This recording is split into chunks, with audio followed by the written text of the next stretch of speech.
This movie really showed off the downsides of a lot of the Wildstorm property. That they ended up at times a little too ingrained in its adult personality to the point where it was hard to separate it as a whole. And because of that, I feel like there was never a sense of accessibility to kind of make a series that would really promote the comics to any real degree. With a generally interesting enough premise, teens in a military school who end up finding out it's a front for activating the genetic abilities of these people, making them superhumans as a whole.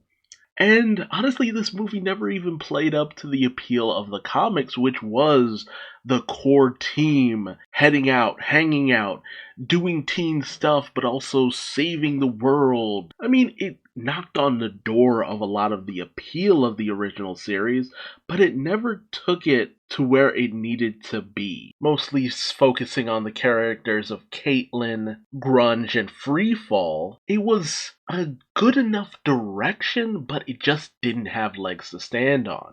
Especially with all the behind the scenes drama that went on, this movie as a whole was just dead on arrival, and it's a shame. There is an appeal to Gen 13, but it feels as though once we hit the point of the New 52, where DC tried to incorporate Gen 13 and various other Wildstorm properties in itself, it really just marked the point of no return for a lot of Wildstorm properties. They keep trying to bring back the Wildcats to no avail.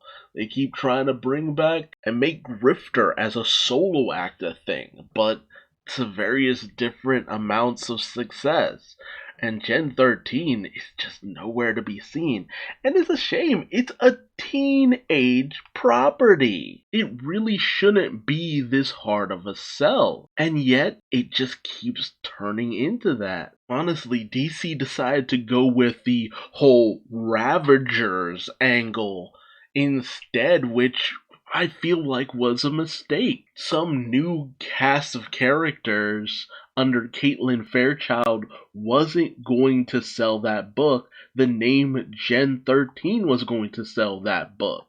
It was going to help to at least get some eyes on it, but that never happened. And for the team to only really have an actual appearance in the new line of DC Comics in a moment in Supergirl at the end of the series, like what a slap in the face to the fans. And I really do just feel sorry for the fans who really wanted this series to work out, to have legs, to do something, to go somewhere, because that just doesn't seem to be in the cards. Not unless this series somehow manages to get its own book. At least then there's a possibility, there's a chance.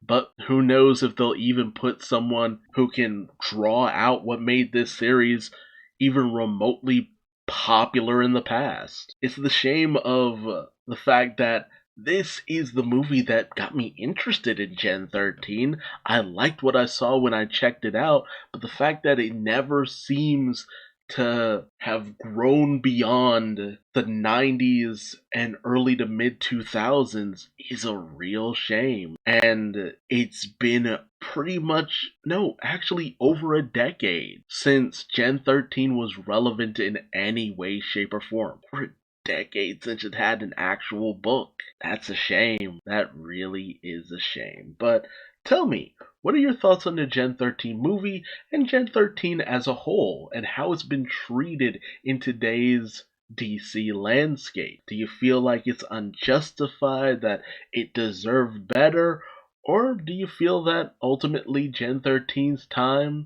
came, went, and it's just no longer relevant?